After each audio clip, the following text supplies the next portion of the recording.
that empty your mind, be formless, shapeless, like water. Now you put water into a cup, it becomes the cup. You put water into a bottle, it becomes the bottle. You put in a teapot, it becomes the teapot. Now water can flow, or it can crash. Hey everybody, welcome to the Birds and Bots podcast, episode 9. As you know, this is just a podcast of just me meeting some of the interesting people I've met in my life. Currently, I'm off here in Israel right now. I'm sitting with a couple of people, both from across Canada and in Israel themselves. So hopefully in this conversation we'll get a glimpse into the Israeli culture, as well as just kind of the people I've met along my trip on my birthright. So today I'm here with my friend from Victoria, Ori Nevares. I'm here with Ador Barak and Dorn Pinas. So it kind of starts out basically with, I kind of threw a little background. So Ori, you're from Victoria like me in British Columbia. We're all, I guess, Judaic descent. Mostly you guys, the Israelis, more than not. Where are you born, Ador? Okay, so I was born in Haifa area, which is in the north of Israel, in a small city called Kiryat Motzkin. Kiryat stands for like a small town, about 50,000 people. Small, yeah. Canadian, not small. Yeah, so like I grew up there in kibbutzim on the area. Kibbutzim. You know what is a kibbutz? No. Oh, sort of. Kibbutz is like a village, and it's come from the word communists. It was communists that wanted to share the salaries, the food, everything, and have a sharing life. So they built a kibbutz. So I was born in Haifa area in a city called Kiryat Motzkin, and I grew up in schools or kindergartens of the kibbutzim in my area. Yeah. Where are you from, Ador? Me too, from Kiryat Motzkin. Yeah, we're both from the same city. You're from the same city. We know each other from here, not. There's a seat there too, if you'd like as well. No, it's okay. Okay. Awesome. And so I guess I'll go. You're just graduated. You're now a designer, Ori.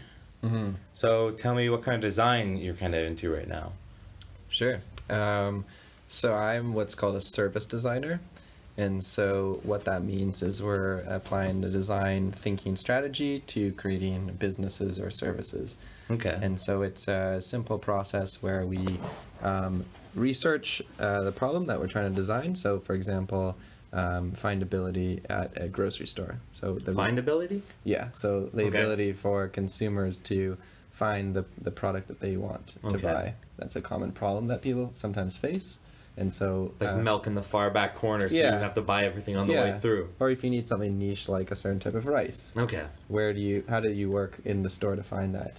And that differs for everyone. And so we would do some research, and essentially we'd go out and study how people operate in grocery stores currently. We would then analyze the research and then create opportunities and possible solutions, and then test them and prototype them. And it's an iterative process, so you keep doing that over and over and over again until you seem to design or create the solution that fits most people. What's your so maybe a good example? What's your last project that you remember doing?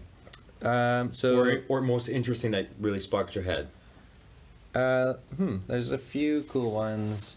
So this isn't really more of a design, it's more of a research portion, but it's still part of the process. So I was working on the Mobility Pricing Independent Commission for Vancouver, which is the possibility that Vancouver will implement either tolls or some sort of pricing for when cars drive. It's similar to how London and Copenhagen work in that it'll charge cars to enter the downtown core in an attempt to reduce congestion. Sweet. And so the research around it was to basically see the public's interest on two models. One is you pay per kilometer that you're driving, and then the other one is you pay when you pass a toll booth. Zones almost. Exactly. Okay. Yeah. And so that's part of the initial part of the process, is actually gaining this feedback. What are people's concerns? What are people's lifestyles? What are people's needs?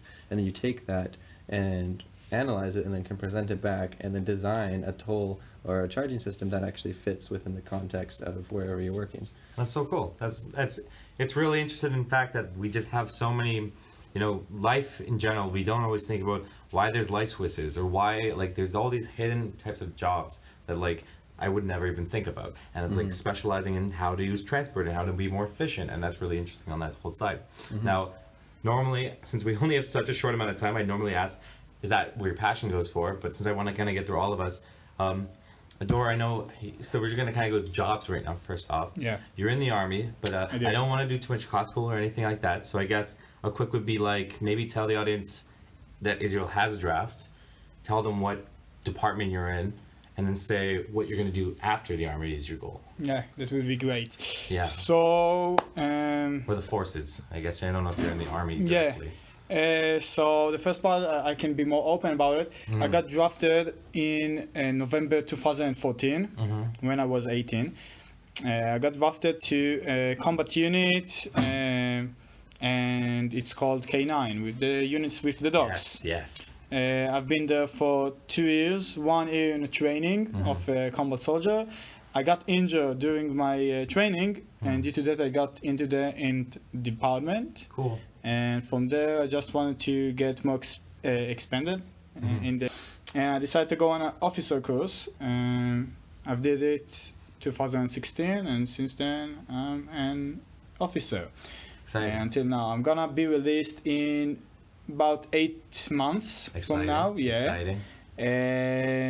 And to be honest, I'm not so sure what I want to do. Like, I can go like one day wake up and say I want to go to be an artist. The other day I would go to do data science and write script. Okay. So it's very versatility, like many options open. But I have plenty of time to think about it. Yeah, 8 months. So I guess I know quick on that. So you say artist to data programming, which are two very different fields. Are you artistically inclined? Do you draw? Or do you? I do. I love using like Photoshop, Adobe Premiere. Okay. Digital media. Digital media. Yeah. Lately, because I got so into the programs, I wanted to learn more a bit of cameras and video and how to take shots. This is why I spoke with Ori 2 days ago when we were in Sfat. And actually, like, I am artistic in a sort of a way. Like, I'm really into animations, let's say, and that kind of thing. But on the other hand, I'm realistic too. Like, I like mechanics, physics, computers as well. Yeah. And I don't want to block one way for another. So maybe I'll find a path that can mix both, you know, artistic and let's say mechanic or computers. That's really cool. Yeah. To find that passion along the way. Yeah. Do you think you'd want to go to school for that? And then if so, here in Israel? Okay, so I'll give a bit information about my family. Like, my brother has a second degree in business. He left for Berlin to learn business. You have the wide family around the world, right? I remember talking about all of my family is around the world, right? Only my mother is like currently in the country. The rest of them is. Give a little list off, maybe that'll work. Like your brother was in Berlin, or your father's in Berlin? No, my father is in India for the last 15 years, and he works in a business company. My brother works in a new high-tech in Berlin, and he's been there for the last 8 years. And my sister went to Czech Republic 6 years ago to study veterinary, and she's gonna finish this year, like in 5 months. Yeah, it is. So like, on one side, I really want to go abroad, see new things, meet new people, and learn in a different language than Hebrew. On the other hand, it's like, we have good schools here, and I feel like I'm the last one from the family that stays here, so maybe I should stay and like help my mother, be with the grandmothers, be with the rest of the family, and stay like united here. Yeah. So there's a reason to come back always. That's awesome. Yeah. Now I can actually bounce out off to Ori. You went to school in Victoria or Vancouver, I think you said.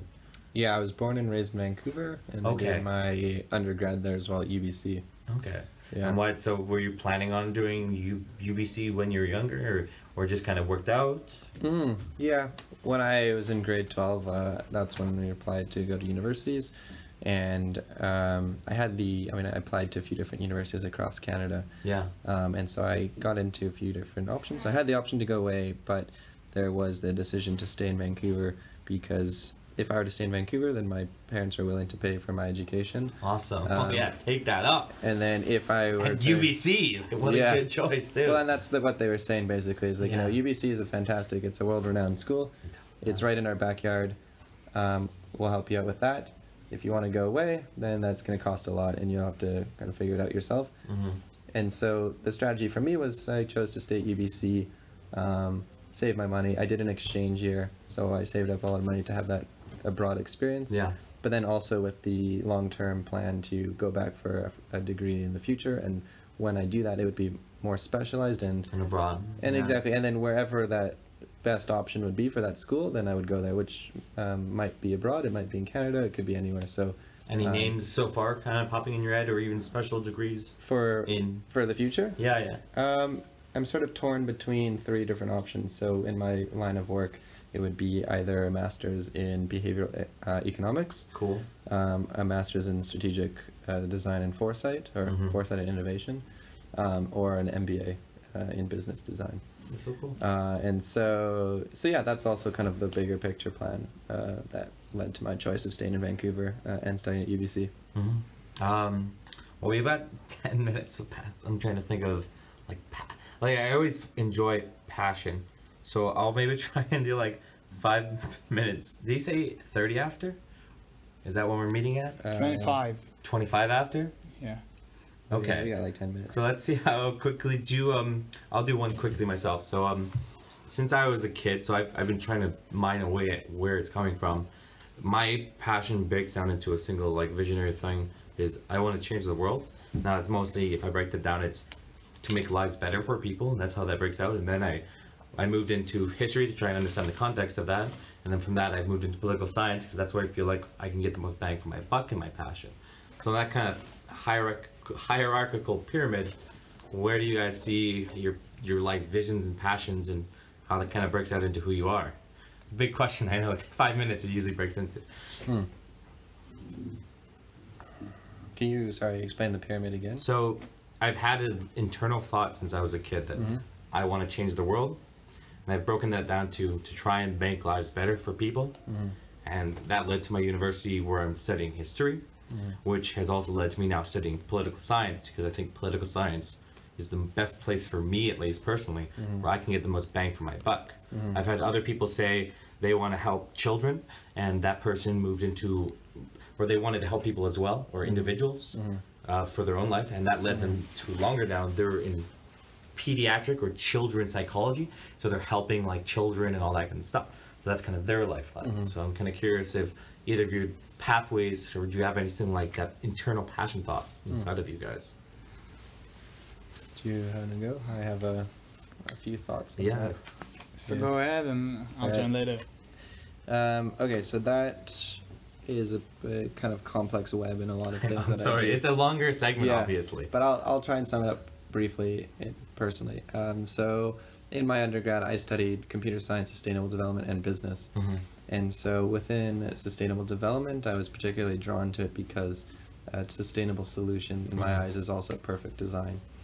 And so I'm passionate about design, or I'm drawn to design because what I can do with it, especially for working for government, is a big scale change. So I kind of view the world as maybe different dots, and each dot is a different system or a different interaction that people have, and they all are in this complex web. And so if I can go into, say, traffic and design a solution that will maybe save one person 10 or even 30 minutes on their commute every day, then, and you times that by how many people are on the road, then you now have freed up this sort of pool of resources in that area of life, and that can actually trickle into other areas. And so, for example, with commuting, that can actually trickle into maybe having 30 more minutes to spend with your family for dinner. That could be 30 more minutes to work on a project you have going on at home. That's 30 more minutes of time. That is the most valuable resource anyone has, that they can choose to now allocate to somewhere else in their life. And so with any design solution, I always look at that as an outcome, is to maximize the user's time, the most valuable utility resource. In a sense. Exactly. Even when I said it earlier, when I was saying that about there's jobs that people don't have, you're saying exactly what I had in my head of what I was thinking about, and the fact that that's where your passion is leading you is awesome to hear.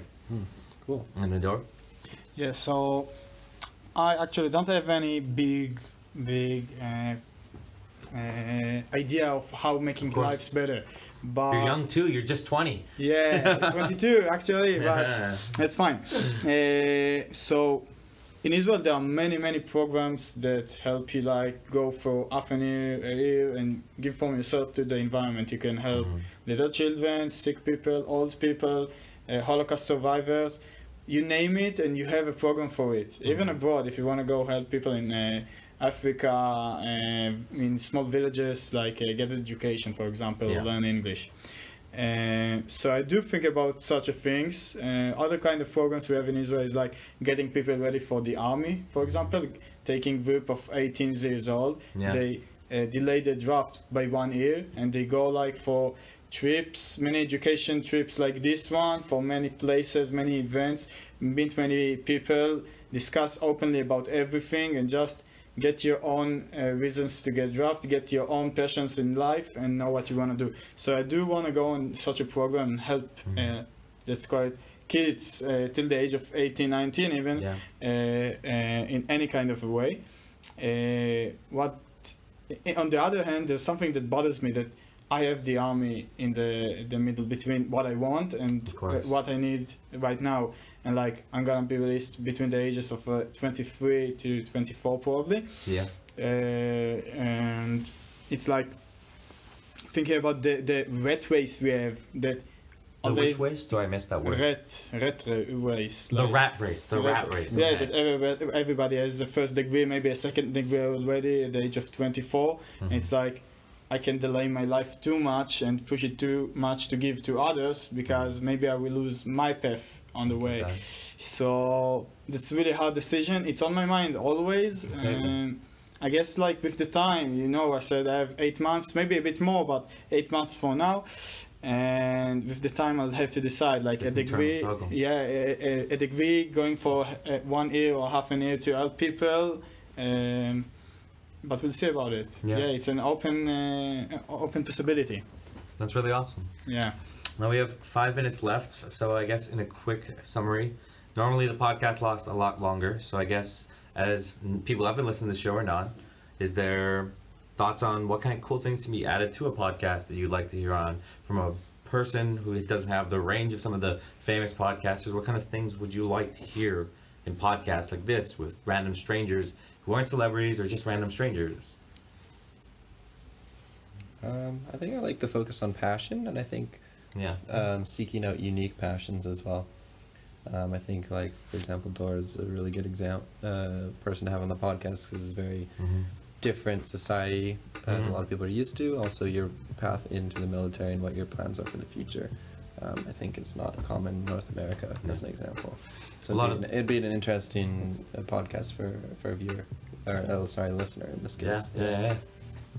So I was about to compliment Ori as well, like his project that he told about, it was like blowing my mind. I think about the on one hand, it's like helping with pollution, maybe if there will be less cars because of the taxes that we want to do downtown. On the other hand, the less like car accidents, more people using the transportation, the open transportation of the city. So it's like really great to speak about project like this. It's really nice to have, I think, people from, if you go abroad, so to ask other people from other communities, even if it will be, for example, in 2 days in a Bedouin tent, going and catch a Bedouin man and ask him a bit of questions, it feels like it adds more to life to know about other cultures, other habits, know how people live their life other than you. Yeah. And I just find it interesting for me. I think maybe other people would find it. They will find it very interesting. Yeah. Yeah. Remind me of the Bedouin camp, because that sounds really awesome. I really want to do that now. I didn't think about it, and that's a great idea. Bedouin mentality and culture can be quite interesting. Yeah. It's the nomadic lifestyle, is it correct? Yeah, their openness to, and because of that, their openness to visitors and strangers. That's exciting, actually. That's part of the podcast too. I learned something fun that might be exciting for the future for these podcasts. Thank you so much, Ori. Thank you so much, Ador. Let's get there before they start shouting at us on our trip. Thanks everyone for the Birds and Bots podcast community. I hope everyone has a wonderful Sylvester, as they say here in Jerusalem or in Israel, which means Happy New Year, from what I found out. And what's Shalom is goodbye as well, is it not? Shalom, you can use Shalom. Fantastic. Adios. Bye-bye.